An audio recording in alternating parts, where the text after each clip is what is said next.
on tourne les regards vers lui, on est rayonnant de joie et le visage ne se couvre point de honte. Lui, il est question de l'Éternel des armées, le Dieu tout-puissant, le Père de notre Seigneur Jésus-Christ. C'est pour nous une joie abondante de vous avoir aujourd'hui encore dans cette émission, dans sa présence. Et pour vous, pour nous, je reçois aujourd'hui des dames.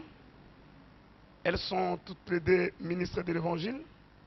À ma droite, j'ai Pasteur Mireille Bissoka. Bonjour. Bonjour, Pasteur. Elle dirige l'église évangélique Cité de David à Montréal, au Canada.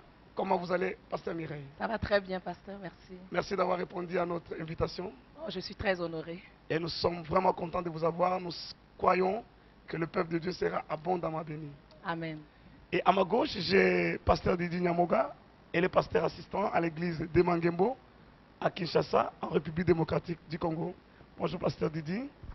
Bonjour, pasteur. Comment vous allez? Je vais très bien, merci, Daddy. Que Dieu soit loué. Voilà. Notre mission dans sa présence, nous aimerons de prime abord vous lire un texte biblique. Et je pense que ce sera les fondements scripturaires autour desquels nous allons essayer de creuser pour notre édification, mais beaucoup plus pour entrer dans sa présence et jouir des bénéfices qu'il y a dans sa présence. Je vous propose donc le livre de Genèse, c'est le livre des commencements, au chapitre 39, le verset 2, et puis je lirai le verset 23.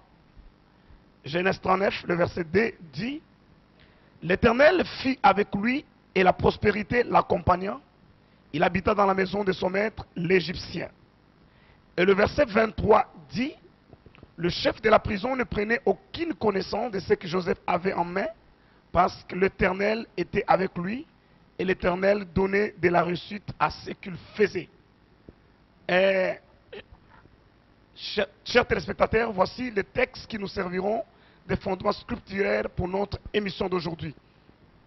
Nous avons longuement parlé de la présence de Dieu, de la nécessité d'entrer dans sa présence, des bénéfices qu'on trouve lorsqu'on entre dans sa présence.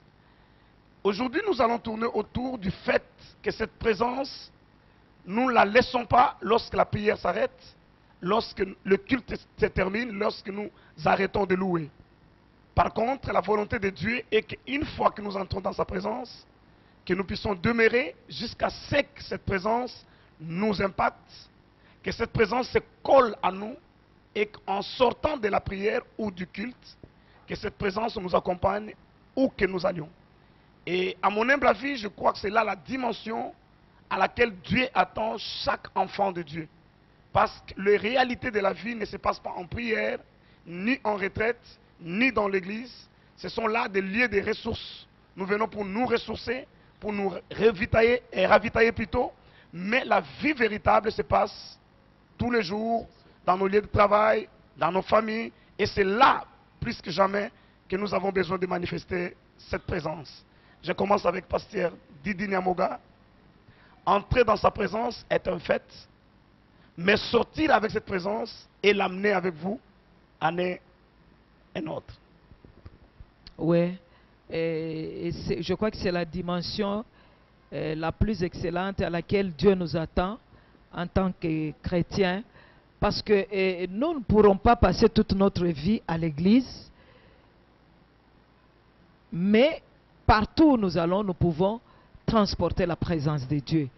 Et pour que nous puissions arriver à cette dimension, nous devons être de ceux-là qui, quand nous venons, par exemple au culte, nous venons dans des réunions de prière, ou même dans notre vie personnelle, ou même dans notre vie personnelle, dans nos temps de culte, personnel, nous cultivons cette intimité-là avec Dieu. Quand nous pouvons cultiver l'intimité avec Dieu, et partout où nous irons, nous pouvons transporter cette présence-là de Dieu. Et là, je vois d'ailleurs un texte dans les Écritures, il s'agit de la femme samaritaine. Quand Jésus lui dit, ce n'est plus sur cette montagne-là qu'on ira adorer, parce que avant les Juifs croyaient que pour rencontrer Dieu, il fallait aller à une certaine montagne. Et Jésus dit à la femme, ce n'est plus sur la montagne que vous allez adorer, Garizim ou Garizim ou Jérusalem, les Samaritains ou les Juifs, oui. Les Samaritains ou les Juifs, mais cette montagne, entre guillemets, vous pouvez la transporter partout où vous allez avec vous, parce que maintenant là il dit, les vrais adorateurs adoreront le Père en esprit et en vérité. Et ce sont là les adorateurs que Dieu cherche. Merci beaucoup. Les vrais adorateurs adoreront le Père en esprit et en vérité. Cela veut dire dans le domaine de l'esprit, il n'y a pas de limite, ni dans le temps, ni dans l'espace. Or, Dieu est esprit. Nous pouvons l'amener avec nous où que nous allions. Pasteur Mireille. C'est une très bonne réalité parce que le Seigneur est intéressé à ce que le monde puisse être conscient de cette présence-là. Parce qu'aujourd'hui, beaucoup de gens pensent qu'il est un Dieu très loin, qu'il est un Dieu éloigné, qu'on ne peut pas accéder. Mais le Seigneur voudrait que nous puissions comprendre que sa présence est accessible. À cause de l'œuvre de son Fils à la croix, nous pouvons à tout moment entrer dans sa présence. Et le Seigneur a à cœur aussi que cette présence, nous puissions la transporter partout où nous allons. 2 Corinthiens 2,14 dit que nous répandons en tout lieu l'odeur de sa connaissance. Et sa connaissance vient lorsque nous sommes dans sa présence. Nous prenons de cette présence et partout où nous allons, nous répandons de cette présence dans la vie des autres, dans la vie de ceux qui souffrent, de ceux qui n'ont pas d'espoir. Lorsqu'ils nous voient, ils voient en nous le reflet de cette présence et ça les touche aussi à adorer le Seigneur. Ça, c'est formidable, Pasteur Mireille. J'aimerais revenir encore avec vous. Dans la vie de tous les jours, dans l'expérience, il y a des gens, quand vous les rencontrez, vous sentez cette présence manifeste de Dieu. Par contre, il y a des chrétiens, vous les rencontrez, vous ne sentez pas. Pas seulement question de sentir, au-delà de sentir, cette présence ne crée aucun impact. Qu'est-ce qui se passe à ce niveau-là? Et comment aider tous ceux qui nous suivent à être en mesure de transporter cette présence? Il faut qu'on comprenne que cette présence est palpable. C'est-à-dire on peut la palper, on peut la toucher, on peut la ressentir. Donc lorsqu'on a l'habitude de prendre le temps dans la présence de Dieu, inévitablement on sera rempli de lui, de sa présence, comme je l'ai dit tout à l'heure. Et une chose que nous devons aussi réaliser, c'est que le Seigneur a à cœur de nous accompagner à tous les jours de notre vie. Il est intéressé à tout ce que nous faisons. Même lorsque nous allons à l'école, lorsque nous étudions, il est là, sa présence est là. Il veut que nous puissions bien travailler à l'école, avoir de bonnes notes. Même une femme au foyer, une ménagère, le Seigneur est intéressé à ce qu'elle soit une bonne mère, à ce qu'elle éduque ses enfants. Le Seigneur est intéressé à nous, même lorsque nous allons magasiner. Je me souviens une fois quand je vivais à Londres, je devais m'acheter une jupe et je n'avais pas envie de marcher dans toute la ville. Le Seigneur me dira, va dans tel magasin, il y a la jupe que tu cherches. Oh, mais ça c'est extraordinaire. Extraordinaire. Donc Dieu étant notre Père va jusque dans ces détails-là. Exactement. Il est intéressé aux détails. Il est intéressé à tout ce que nous faisons. Parce que le Seigneur veut être plus proche de nous que nous ne pouvons même pas le réaliser. Il me dit, va dans ce magasin, j'y suis allé, la jupe était là à ma grandeur et ma taille.